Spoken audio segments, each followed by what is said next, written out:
பிரியா, என்னய்யா? என்ன பிரியா கிளம்பாம நிக்கிற? நான் எதுக்கே இப்ப கிளம்பணும்? ஏன் கிளம்பணுமா? இன்னைக்கு என் சித்தி பையனுக்கு கல்யாணம். ஓ, உன் சித்தி பையனுக்கு கல்யாணமா? மறந்துட்டயா? நைட்டு தானே சொன்னேன் நாளைக்கு சித்தி பையனுக்கு கல்யாணம், காலையிலேயே நேரத்தோட கிளம்பிடுன்னு. சீரியல் பார்த்தேன்ல, சீரியல்ல திவாகருக்கு உடம்பு சரியில்லாம போயிட்டு, திவாகருக்கு உடம்பு சரியில்லாம போயிட்டேங்கிற கவலையில இருந்தானா, அந்த கவலையில இதை மறந்துட்டேன். அப்படியா? சரி இருக்கட்டும், போய் நேரத்தோட கிளம்பி வா. இப்ப எதுக்கு பறக்குற? எத்தனை மணிக்கு முகூர்த்தம்? எத்தனை மணிக்கு பிரியா? எட்டரைக்கு தானே, அதுக்கு எதுக்கு பறக்குற? சரி பேசிட்டு இருக்காத, போய் கிளம்பி வா. கிளம்பி வரேன் இரு. அவசரப்படுறாராம், அவசரம். 9:30 மணி ஆயிட்டு இன்னும் கிளம்பிட்டு இருக்கா பாரு. பிரியா, வாயா போலாம். என்ன பிரியா, கிளம்புறதுக்கு 1.5 மணி நேரமா? மணி 9:30 ஆயிட்டு. 9:30 மணி ஆனா என்ன? 8:30 மணிக்கு தான் முகூர்த்தம். நேரம் தாலி கட்டியிருப்பாங்க. ஏன் இப்ப தாலி கட்டுறத பார்த்தே ஆகணுமா?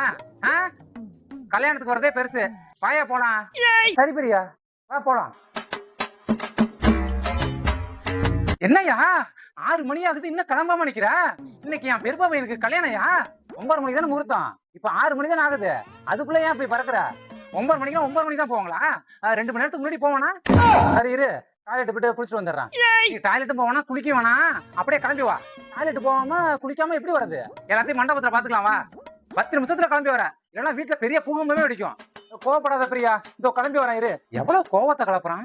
பிரியா, நீ சொன்ன மாதிரி 10 நிமிஷத்துல கிளம்பி வந்துட்டேன். வா போலாம். அவங்க சொந்த பெருப்பா பையனுக்கு கல்யாணம் கிடையாது, அவங்க ஊர்ல இருக்கிற பெருப்பா பையனுக்கு கல்யாணம். அதுக்கு இப்படி பறக்குறா. என்னோட சொந்த சித்தி பையனுக்கு கல்யாணத்துக்கு நீங்களே பாத்தீங்களா? அங்க என்ன பேசிட்டு இருக்கீங்க? டைம் ஆயிடுச்சு, வாங்க. அதோ வரேன் பிரியா.